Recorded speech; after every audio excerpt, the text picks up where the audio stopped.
naman sana. So yun lang naman, for my security.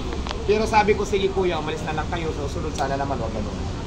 So yun lang naman yun, tapos labas ako dito, bakit hindi ko na lang daw binigyan?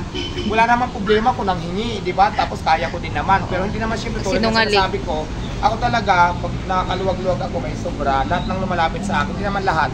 Yung may lumalapit na lang kung deserve na kaya kong tulungan, tinutulungan ko din naman talaga.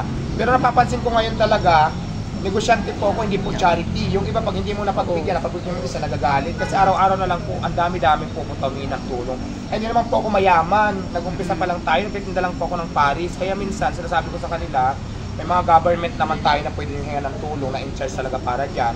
Hindi para kay Diwata. Yun na, sumasama yung galit, yung sumasama yung ano nila sa akin, interpretation na bago ka na, ganyan-ganyan. Di ba sabi ko, hindi naman lahat kaya kong pagbigyan ng tulong dahil hindi ko pa kaya.